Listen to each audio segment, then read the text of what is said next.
राजा विराज बहुत परेशान थे। वो एक नेक और दयालु राजा थे।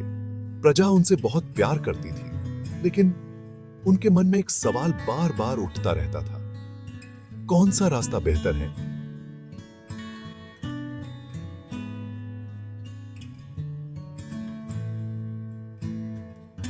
एक सन्यासी जो दुनिया को त्याग देता है, या एक गृहस्थ जो दुनिया में रहकर अपने कर्तव्यों का पालन करता है। ये सवाल उन्हें रातों को सोने नहीं देता था। वो इसका जवाब ढूंढते रहते थे। एक दिन सोचते हुए राजा ने जंगल में रहने वाले एक बुद्धिमान ऋषि के बारे में सुना।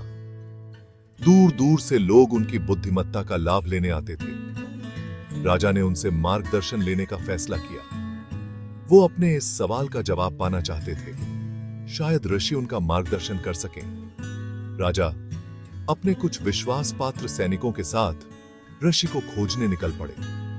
उनके दिल पर अपने सवाल का बोझ था। वो इसका जवाब पाने के लिए दृढ़ थे। वो मानते थे कि उनके राज्य का भला इसी में था। जंगल के बीचों बीच उन्होंने ऋषि को एक बरगद के पेड़ के नीचे ध्यान करते हुए पाया। उनके आसपास का वातावरण शांत था। राजा श्रद्धा से उनके पास पहुंचे और झुककर प्रणाम किया। हे ज्ञानी ऋषि, उन्होंने सम्मान से भरी आवाज में कहा, मैं एक सवाल से परेशान हूं जो मुझे हमेशा सताता रहता है। ऋषि ने धीरे से अपनी आंखें खोली।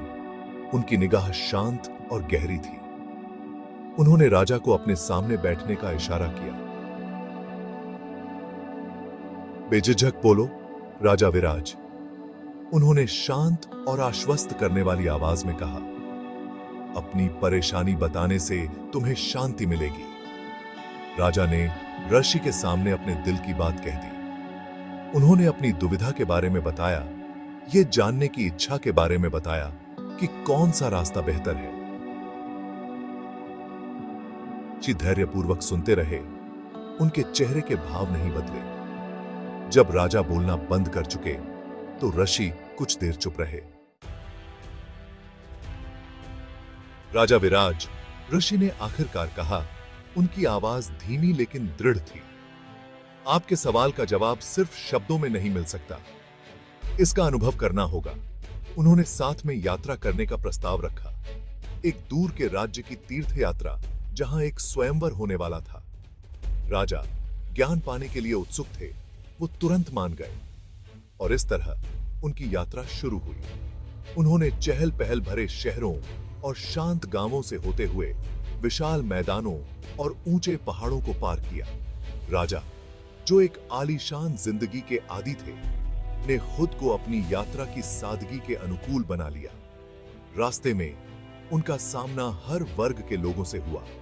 खेतों में काम करने वाले किसान, अपना माल बेचने वाले व्यापारी, साधारण भोजन साझा करते परिवार। राजा ने उनके जीवन, उनके सुख दुख, उनके संघर्षों और जीत को देखा। उन्होंने दुनिया को नई नजर से देखना शुरू कर दिया। एक दिन जब वे एक घने जंगल से गुजर रहे थे तो उन्हें एक पक्षी परिवार संकट में दिखाई दिया। उनका घोंसला, जो एक पेड़ पर ऊंचाई पर बना हुआ था, तूफान से नष्ट हो गया था। चिड़िया के बच्चे जमीन पर बिखरे पड़े थे, बेबसी से चिल्ला रहे थे। उनके माता पिता पागलों की तरह इधर उधर उड़ रहे थे, अपने बच्चों को तेज धूप से बचाने की कोशिश कर रहे थे। राजा उनकी दुर्दशा को देखकर द्रवित हो गए और तुरंत उनकी मदद करना चाहते थे। उन्होंने अपना घोंसला बनाने के लिए इधर उधर देखा, हालांकि ऋषि ने उन्हें रोक दिया। राजा विराज, उन्होंने धीरे से कहा, देखो। राजा ने देखा कि माता पिता पक्षी अथक प्रयास कर रहे थे। अपने घोंसले के पुनर्निर्माण के लिए टहनियां और पत्तियां इकट्ठा कर रहे थे। उन्होंने अपने बच्चों को अपने शरीर से ढक रखा था, उन्हें गर्मी से बचा रहे थे। भले ही उनका काम असंभव लग रहा था, उन्होंने कभी हार नहीं मानी। क्या तुम देख रहे हो राजा विराज? ऋषि ने पूछा। उनकी आवाज अर्थ से भरी हुई थी। ये छोटे जीव अपने धर्म से बंधे हुए कर्तव्य की शक्ति का प्रमाण हैं। वे अपने रास्ते पर सवाल नहीं उठाते, वे बस कार्य करते हैं। राजा ने धीरे से सिर हिलाया। उनका दिल समझ से भारी था। उन्होंने महसूस किया कि पक्षी अपने बच्चों के प्रति अपनी अटूट निष्ठा में अपने धर्म, अपने कर्तव्य को निभा रहे थे, जैसे एक राजा अपने राज्य के प्रति अपने कर्तव्य को पूरा करता है, चाहे कोई सन्यासी का जीवन चुने या गृहस्थ का। ऋषि ने आगे कहा, उनकी आवाज ज्ञान से गूंज रही थी। वास्तव में जो मायने रखता है वह है अपने चुने हुए रास्ते के प्रति अटूट समर्पण। उद्देश्यपूर्ण जीवन जीना, अपने धर्म का पालन करना ही सबसे बड़ा पुण्य है। राजा ऋषि के शब्दों और पक्षियों के उदाहरण से बहुत प्रभावित हुए। उन्होंने महसूस किया कि सच्ची महानता दुनिया को त्यागने में नहीं, बल्कि अपने कर्तव्य को अपनाने और उसे अत्यंत समर्पण और प्रेम के साथ निभाने में है। उन्होंने अपनी यात्रा जारी रखी। राजा का दिल अब हल्का था। उनके पहले के भ्रम की जगह स्पष्टता की भावना ने ले ली थी। वो स्वयंवर के लिए उत्सुक थे, न केवल एक घटना के रूप में, बल्कि ऋषि की शिक्षाओं को लागू करने के अवसर के रूप में। उन्होंने महसूस किया कि उनका राज्य उनकी जिम्मेदारी थी, उनका धर्म था। न्याय और करुणा के साथ शासन करना उनका असली धर्म था। ज्ञान प्राप्ति का उनका मार्ग था। ऋषि के शब्दों ने उनकी आंखें उस गहन सत्य के लिए खोल दी थीं, जो स्पष्ट रूप से छिपा हुआ था। भाग 7 स्वयंवर। राज्य पहुंचने पर उनका बहुत धूमधाम से स्वागत किया गया। स्वयंवर एक भव्य आयोजन था, जिसमें पड़ोसी राज्यों की राजकुमारियां युवा राजकुमार से विवाह करने के लिए होड़ कर रही थीं। राजा उत्सुकता से कार्यवाही को देख रहे थे। उन्होंने राजकुमारियों की आंखों में उत्सुकता देखी, राजकुमार का दिल जीतने की उनकी चाहत देखी। उन्होंने महत्वाकांक्षा देखी, शक्ति और पद की लालसा देखी, जिसने उनकी आकांक्षाओं को हवा दी। राजा ने ऋषि की ओर रुख किया, उनका ज्ञान मांगा। ऋषि, उन्होंने पूछा, इन राजकुमारियों को शक्ति और पद से बंधे जीवन की तलाश करने के लिए क्या प्रेरित करता है? भाग 8 असली परीक्षा। ऋषि ने जानकर मुस्कुराते हुए कहा, राजा विराज, उन्होंने कहा, प्रत्येक व्यक्ति अपनी इच्छाओं और आकांक्षाओं से प्रेरित होता है।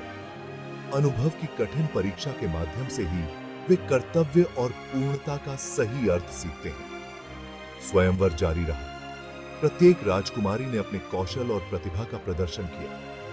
फिर भी राजकुमार बेपरवाह लग रहे थे। वो एक ऐसी रानी चाहते थे जो उनकी जिम्मेदारियों को बांटे, न कि वो जो सत्ता की भूखी हो। अंत में एक युवती, सरल लेकिन सुंदर, आगे आई। उसने राज्य की सेवा करने, राजकुमार के साथ खड़े रहने की इच्छा व्यक्त की। रानी के रूप में नहीं, बल्कि उनके बराबर के रूप में। उनके शब्द ईमानदारी और कर्तव्य की गहरी भावना से गूंज रहे थे। भाग 9 कर्तव्य सबसे ऊपर। राजकुमार उसकी सच्चाई से प्रभावित होकर उसे अपनी दुल्हन के रूप में चुनते हैं। यह देखकर राजा ऋषि के शब्दों का सही अर्थ समझ गए। सच्ची पूर्णता शक्ति या पद की तलाश में नहीं, बल्कि अपने धर्म, अपने कर्तव्य को शुद्ध हृदय से अपनाने में है। राजा ने ऋषि को उनके अमूल्य मार्गदर्शन के लिए धन्यवाद दिया। उन्होंने महसूस किया कि उन्होंने जो यात्रा की थी वह केवल एक शारीरिक यात्रा नहीं थी, बल्कि आत्म खोज की यात्रा थी। उन्हें अपने प्रश्न का उत्तर मिल गया था। वो समझ गए थे कि सन्यासी और गृहस्थ दोनों ही रास्ते समान रूप से मान्य हैं, जब तक कि व्यक्ति अपने चुने हुए कर्तव्य को पूर्ण समर्पण और निस्वार्थ भाव से निभाए। जीवन में मायने यह नहीं रखता था कि व्यक्ति किस पद पर है, बल्कि यह मायने रखता था कि वह उसे किस भावना से जीता है। भाग 10 ऋषि का आशीर्वाद। ऋषि राजा के परिवर्तन से प्रसन्न होकर उन्हें आशीर्वाद देते हैं। जाओ राजा विराज, उन्होंने कहा। उनकी आवाज गर्मजोशी से भरी हुई थी। अपने राज्य पर बुद्धिमानी और करुणा से शासन करो। याद रखना, सच्ची महानता अपने धर्म, अपने कर्तव्य को शुद्ध हृदय से निभाने में है। राजा अपने राज्य लौट आए। उनका हृदय कृतज्ञता और नई स्पष्टता से भर गया। उन्होंने हमेशा ऋषि के शब्दों को याद रखते हुए न्याय और करुणा के साथ शासन किया। उन्होंने सीखा था कि सच्ची पूर्णता दुनिया को त्यागने से नहीं, बल्कि अपने कर्तव्य को अपनाने और उसे प्रेम और समर्पण के साथ निभाने से मिलती है।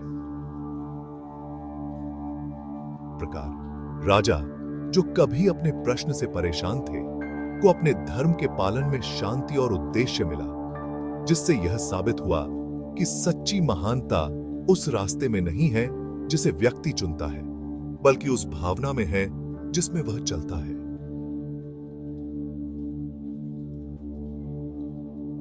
चलता